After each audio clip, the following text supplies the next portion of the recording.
नमस्कार, मैं गणेश खुकसाल गणी। आज मैं आपकी भेंट करवा रहा हूँ डॉक्टर यशवंत सिंह कठौत जी से, जिन्हें इस वर्ष देश के सर्वोच्च नागरिक सम्मानों में एक पद्म सम्मान पद्मश्री से सम्मानित किया गया है। उत्तराखंड के वरिष्ठ इतिहासकार पुरातत्ववेता डॉक्टर यशवंत सिंह कठौत को उनकी साहित्यिक सेवाओं, विशेष रूप से इतिहास और पुरातत्व के क्षेत्र में उनके काम को पद्मश्री सम्मान से सम्मानित किया गया है। 1935 में पौड़ी गढ़वाल जिले के चौंदकोट क्षेत्र के मासों गांव में उनका जन्म हुआ। डॉक्टर यशवंत सिंह कठौत विगत 55 साल से इतिहास और पुरातत्व के क्षेत्र में निरंतर शोध और लेखन का कार्य कर रहे हैं। उनकी इतिहास, पुरातत्व और संस्कृति पर 12 पुस्तकें प्रकाशित हैं। आपने उत्तराखंड शोध संस्थान की शोध पत्रिका उत्तराखंड संस्कृति का 5 साल तक संपादन भी किया है। डॉक्टर कठौत जी ने अपने लेखन की शुरुआत कविता, कहानी और निबंध लेखन से की। 1965 के बाद उनका रुझान इतिहास और पुरातत्व की तरफ हुआ। उन्होंने प्राचीन भारतीय इतिहास और पुरातत्व में आगरा विश्वविद्यालय से प्रास्नातक की उपाधि प्राप्त की और वे अपने समय के विश्वविद्यालय के टॉपर रहे। डॉक्टर कठौत को पद्मश्री सम्मान मिलने पर अत्यंत हर्ष है। उनका कहना है कि उन्हें उनकी साधना का सम्मान मिला है। डॉक्टर यशवंत सिंह कठौत कहते हैं, मुझे इस पुरस्कार को मिलने से बहुत खुशी हुई। खुशी इस बात में हुई कि इतना लंबा टाइम मेरे साधना का गुजरा।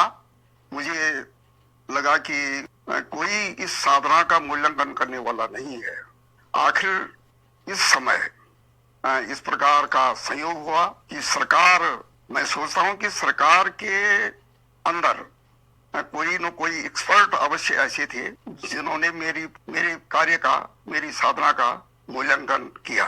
और लोग जैसे कहते हैं कि ये मूल्यांकन जो है बहुत सही हुआ है। मैं ये सोचता हूं कि सन 65 से मैंने अपना जो क्षेत्र चुना था, इतिहास और पुरातत्व, वो मैंने लगातार जारी रखा। मैं इस संबंध में इसकी पृष्ठभूमि में इतना कह दूं कि इस विषय में मेरी रुचि इतिहास और पुरातत्व के प्रति अपनी पुस्तक भारतवर्षीय ऐतिहासिक स्थल कोश को बनाने से जागृत हुई। मैं सन 62 से इस कोश को बनाने में प्रवृत्त हो गया था और लगातार अपने सर्विस के दौरान भी इस पर काम करता रहा। रिटायरमेंट के बाद मुझे समय मिला, 95 से इस पर काम शुरू हुआ और ये पुस्तक 2012 में छपकर तैयार हुई। इस पुस्तक पर मेरा सबसे अधिक समय और सबसे अधिक शक्ति लगी। पुस्तक जो थी भारतीय इतिहास और पुरातत्व की गहन साधना से संभव हो सकी, इसलिए मेरी रुचि इसमें बढ़ती गई। बड़ी प्रेरणा तो मुझे तब मिली जब मैंने प्राचीन भारतीय इतिहास और पुरातत्व में आगरा यूनिवर्सिटी से एमए मास्टर डिग्री की और उसमें मुझे प्रथम श्रेणी ही नहीं बल्कि विश्वविद्यालय में प्रथम स्थान प्राप्त हुआ। उससे मुझे बहुत अधिक प्रेरणा मिली। ये प्रेरणाएं जो हैं ये मेरे काम को आगे बढ़ाती रही और मैं सरकार को धन्यवाद दूंगा। मैं समझता हूं कि उनके एक्सपर्ट ने मेरी इस साधना को समझा। निरंतर अपने काम को आगे बढ़ाने वाले लेखकों में डॉक्टर यशवंत सिंह कठौत एक हैं। अपने ही संसाधनों से अपने शोध में लगे रहे, बिना किसी परियोजना के, बिना किसी प्रोजेक्ट के, बिना किसी शासकीय सहायता के वे इतिहास और पुरातत्व के क्षेत्र में काम करते रहे और उनका यह काम आज फलीभूत हुआ है जब उन्हें पद्मश्री सम्मान से सम्मानित किया गया।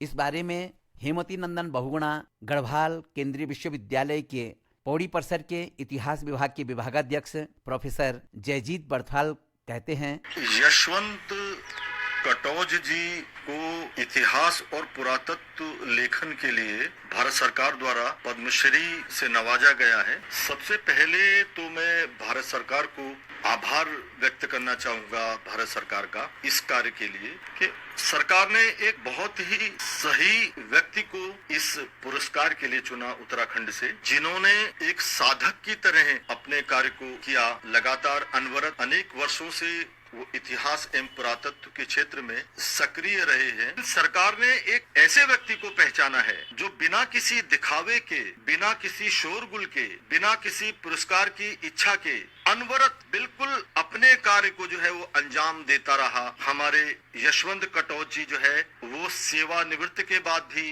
लगातार अपने कार्य को करते रहे। न कोई सरकारी सहायता, न कोई प्रोजेक्ट, अपने ही संसाधनों से, सीमित संसाधनों से अनेक पुरातात्विक स्थलों तक पहुंचकर कई दिन लगा करके उनका निरीक्षण करते थे। उनकी पैमाइश, नाप आदि स्वयं करते थे और उनके अध्ययन और निरीक्षण के बाद वह उस पे कार्य करते थे। उनका जो भी काम है वो बहुत सटीक है। उन्होंने जहां पर भी कलम उठाई है उसमें उनका मेहनत, उनका चिंतन, उनका परिश्रम और उनका ज्ञान जो है परिलक्षित होता है। उत्तराखंड के इतिहास के वैसे तो उन्होंने कोई भी पक्ष को नहीं छोड़ा है, कोई भी पक्ष उनके कलम से अछूता नहीं रहा है, लेकिन विशेषकर पुरातत्व के क्षेत्र पर उन्होंने एक गहरा काम किया है। उत्तराखंड के मंदिरों अथवा देवालयों की जो वास्तुशिल्प है, वास्तुकला है, मूर्ति शिल्प है, इनके ऊपर उनका कार्य अत्यंत उल्लेखनीय है। इसके अतिरिक्त उत्तराखंड में प्राप्त सिक्कों पर भी उन्होंने कार्य किया है और पंवार राजवंशों से जुड़े हुए इतिहास की अनेक गुत्थियों को उन्होंने जो है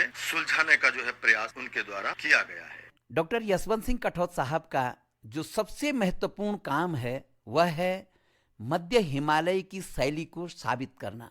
उन्होंने मध्य हिमालय की शैली का पुनर्स्थापन किया। वे ब्राह्मी और कोटिला के अभिवाचन करने वाले विद्वान इतिहासवेता, पुरातत्ववेता हैं। उनका कहना है, मेरा मुख्य विषय पुरातत्व और इतिहास रहा है। तो सबसे पहले मैंने 1981 में संस्कृति के पद चिन्ह पुस्तक प्रकाशित की, जिसमें मेरे शोध लेखों का संग्रह था। इस पुस्तक ने काफी लोकप्रियता हासिल की। मैं इसके पश्चात दूसरी पुस्तकों के अध्ययन में लगा रहा। इस दौरान इन पुस्तकों का जो कंप्लीशन हुआ उसमें सबसे बड़ी जो सुविधा मुझे मिली, इतिहास की पुस्तकों की में जो सफलता मिली, उसकी सफलता का असली मूल है पुरातत्व। पुरातत्व ने इतिहास को सामग्री दी। मैंने अपने इस साधना में, इस खोज में मैंने सबसे पहले अभिलेखों का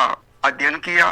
सौभाग्य से मैं ब्राह्मी को अभिवाचन कर सकता था, कुटिला का अभिवाचन कर सकता था। मैंने कई ऐसे अभिलेखों की खोज की जिससे इतिहास को नई दिशा मिली। उदाहरण के लिए ललित सूर्यदेव का कंडारा ताम्रपत्र, महारानी कर्णावती का घाट ताम्रपत्र और कुलसारी का शिलालेख, इन तीनों शिलालेखों ने इतिहास को ही मोड़ दिया। तो ये चीजें इतिहास के निर्माण में सहायक हुई। और उसके अतिरिक्त मैंने स्थापत्य कला पर भी काम किया। स्थापत्य कला में दोनों बातें आती हैं, वास्तुकला और मूर्ति कला। मूर्ति कला में मैंने उनके भावों को ज्यादा महत्व दिया, क्योंकि मेरे जो इस विषय में गुरु रहे वो हैवेल रहे।